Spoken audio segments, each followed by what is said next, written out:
કોમી એકતા અને ભાઈચારા સાથે ભાવનગર નજીકના ઘોઘા મુકામે આવેલા હઝરત પાગડશા પીર દાદાનો ઉર્ષ શરીફ શાનદાર રીતે ઉજવાયો।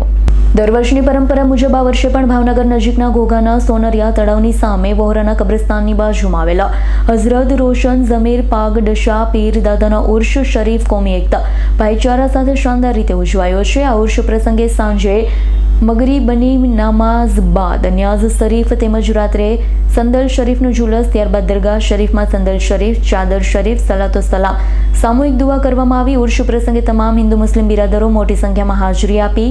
દરગાહ શરીફના ખાદિમ સાહેબ ઉર્ષ કમિટીના આગેવાને સારી જહેમત ઉઠાવી હતી। આ વર્ષે પણ આપણા ભાવનગર નજીકના ઘોઘા મુકામે આવેલા હઝરત રોશન ઝમીર પાગડશા પીર દાદાનો ઉર્ષ શરીફ શાનદાર રીતે ઉજવવામાં આવ્યો છે।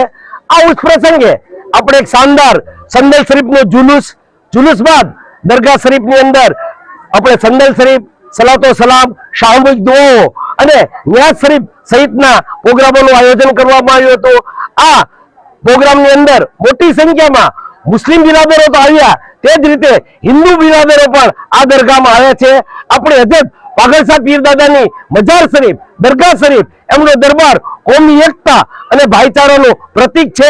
અત્રે એ પણ ઉલ્લેખનીય છે કે આ દરગાહ શરીફની ખાસ વિશેષતા એ પણ છે કે દર જુમેરાત એટલે ગુરુવારને દિવસે આપણે રાતના 10 કલાકે હઝરત પાગડશા પીર દાદાના દરબારની અંદર ખાસ જિક્ર શરીફ થાય છે, એમાં ખાસ દુઆઓ કરવામાં આવે છે। તેમાં પણ મોટી સંખ્યામાં હિન્દુ મુસ્લિમ બિરાદરો આવે છે।